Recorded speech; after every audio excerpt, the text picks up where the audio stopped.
Hello and welcome to The Last Word. As Egypt marks what the anti-government protesters call the Day of Departure, we ask how effectively has the Indian media covered the developments in the Middle East? And beyond that, does the media need to rethink its attitude in response to foreign news? That's with the Editor-in-Chief of The Hindu, N.RAM, the South Asia Bureau Chief of Al Arabiya, Wael Awad, and the well-known journalist and Business Standard columnist, Jyoti Malhotra. N.RAM, first Tunisia and then Egypt are major stories in Western news channels and newspapers. But have we in India done justice to this story? I think the paper I edit has attempted this within our constraints, mainly space. But I was disappointed generally with the way they ignored it or underestimated these developments. First in Tunisia, Egypt. I think there's a greater interest today, but it was very slow, and it really highlights a problem for the Indian media, both print media, the press. Jyoti Malhotra, let's pick up first on Tunisia. When that story happened, channels like the BBC and CNN devoted hours non-stop. Newspapers like the Washington Post, the New York Times and the Guardian devoted their full front page practically. In India, it was a small story on television. It was relegated to the inside pages of newspapers. Was that understandable or was it unjustified? I think it was completely unjustified, but you have to also ask yourself, Karan, why is that happening? I think the truth is that except for the Hindu, which has correspondents, several people all over the globe, and they have a West Asia man, Atul, who lives and works out of Dubai now, there is no Indian newspaper that has a person in the Middle East, or West Asia as we call it.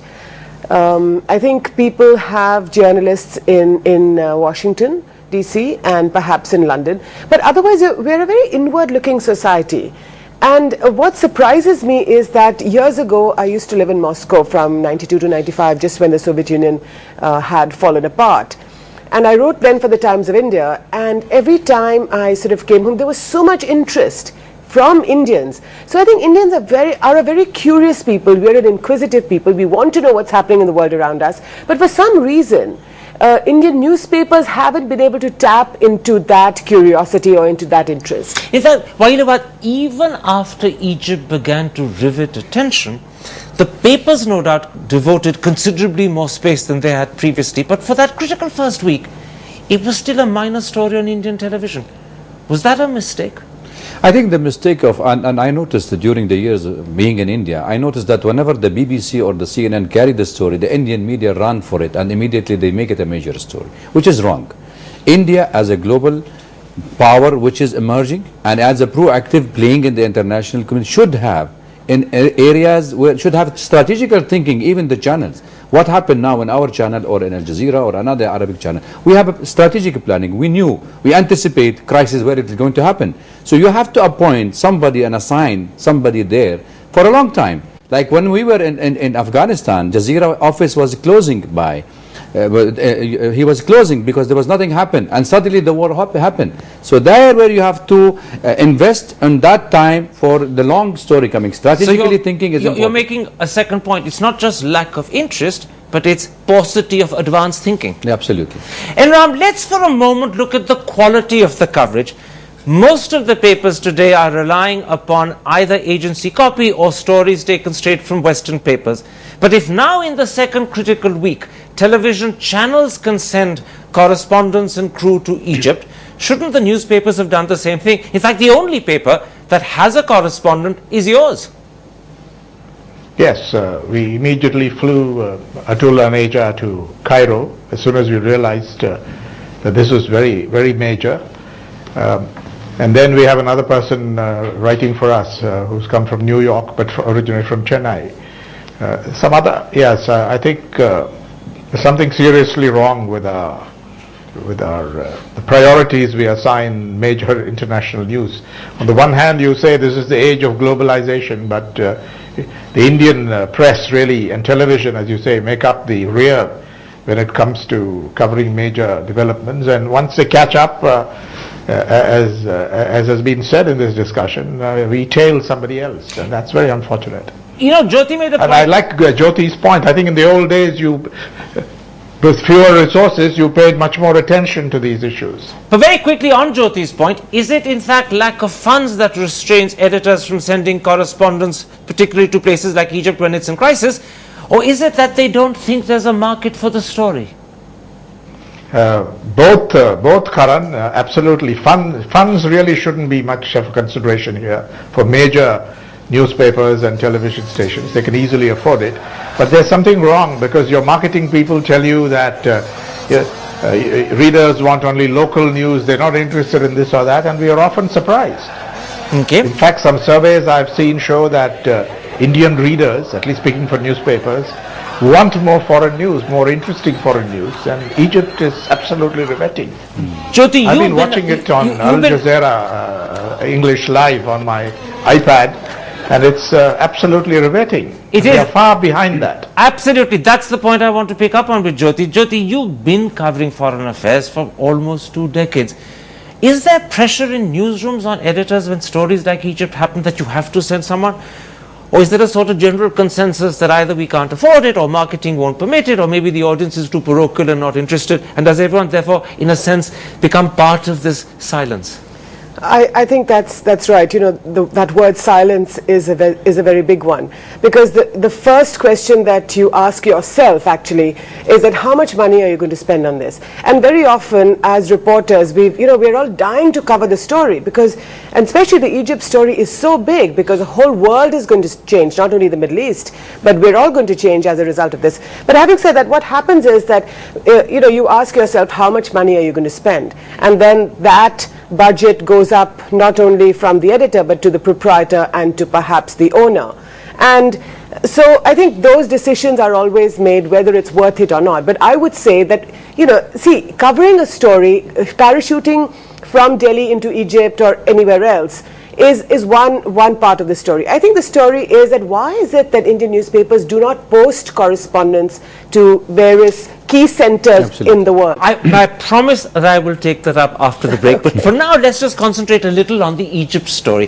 Given the geographic proximity of Egypt to India, given the fact that in fact millions of Indians seek their livelihood in the Middle East, and then India's traditional political links, particularly with Cairo, has the Indian media's lack of interest, at least up till this week, been led to the fact that we've ended up poorly covering India's political interests?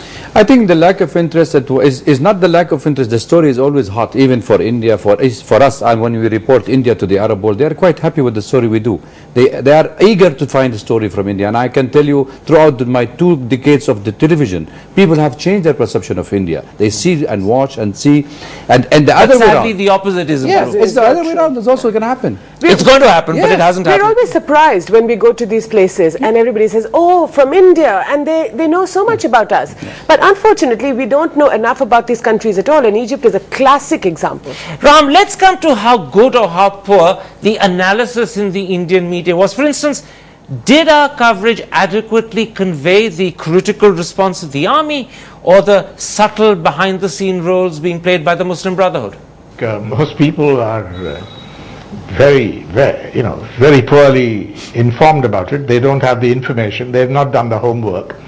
Who is Suleiman, Vice President, the head of intelligence, who's had a notorious record in the business of renditions, for example? Very few newspapers has even pointed it out. Nobody knows who Suleiman is, and it seems to be they seem to be working out a succession plan, from what I read in the New York Times and other sources, Al Jazeera as well.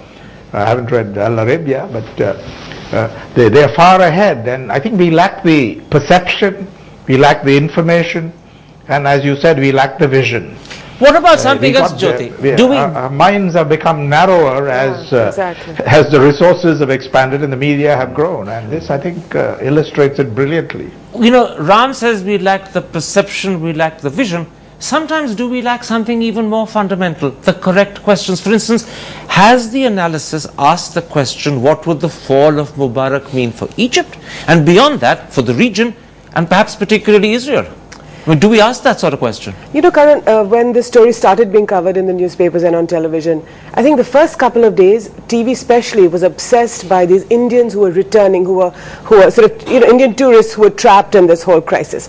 Now, that was not the story. sure, that's a 1 minute or a 2 minute story, but it became the Egyptian story for the Indian media. When there were thousands, several hundred thousand. Because it was the easier story happening at home. Yes, and somehow it becomes the India story. When the point is that when there's so much else happening, like you said, the impact of the Egyptian crisis, what does it mean for India? But that story wasn't being covered, that was being ignored. And would you therefore accept my point that we failed to ask the right questions? I think so, and Mr. Ram's point of view is that increasingly what's happening to our worldview is that we're not only looking inwards, which is fine, India is a big civilization, but we're becoming much more narrow-minded, we're sort of looking at things much more narrowly. What about something else, Wahid? Has the coverage in India attempted at all to explain, will this spread to critical countries like Kuwait, Saudi Arabia, your own country, Syria, or why hasn't there been a bigger impact in Jordan? There have been protests, but nothing like what you've seen in Egypt or even Yemen. No, I think the Indian art now, from the calls I get from my colleagues, different channels, they are planning to go, they wanted help and all. I realize that even in certain area they are thinking it may happen because they heard something going to happen in Yemen, they think there's something going to happen in Jordan. But let me come to the point here, you don't have a vested interest in this country, which means those corporate houses which is owned globally are knowing what's going to happen. You are not prepared as a developing country really to know what is next going to happen. And it's the same point you made earlier, we don't think far enough in advance. Let's take a break at that point and come back and ask, do we therefore need to rethink our priorities when it comes to covering foreign news? That's in a moment's time. See you after the break.